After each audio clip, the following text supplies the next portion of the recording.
This is your Armchair Detective, and today I'd like to tell you about the case of the Striptease star.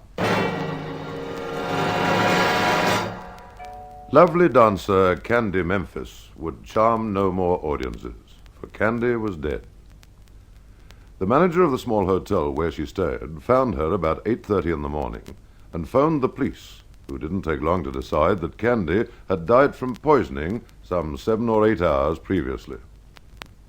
Inspector Davidson was in charge of inquiries, and he questioned the hotel manager, Frank Jacobs, who'd found the body, asking him how it was that he'd gone to the star's room so early in the morning.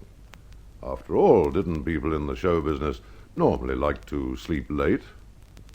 True enough, said Jacobs, that normally Miss Memphis didn't like to be disturbed, but the night before she'd been most particular about being called early on the following morning, as she had an important appointment.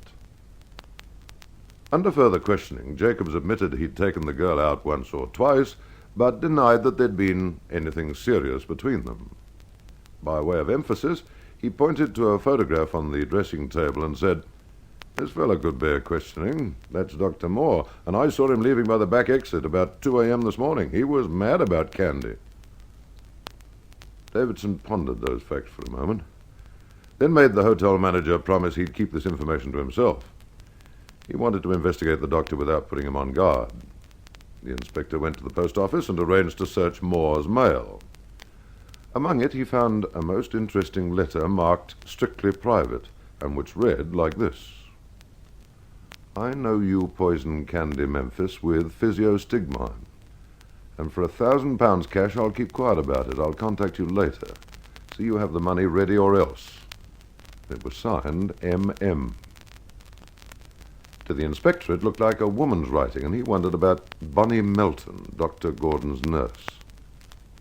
He was suddenly glad this was a small town, and even more glad that he listened to gossip, for Nurse Melton was reputed to be in love with her employer. Could this be a crime of jealousy?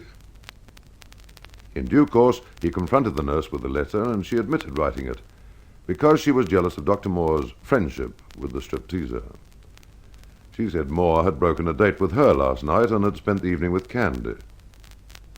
Listening to all this, Inspector Davidson's assistants thought the case against Dr. Moore looked pretty black. Imagine their surprise then when the inspector, after taking a phone call from the police surgeon, arrested Bonnie Melton for the murder of Candy Memphis.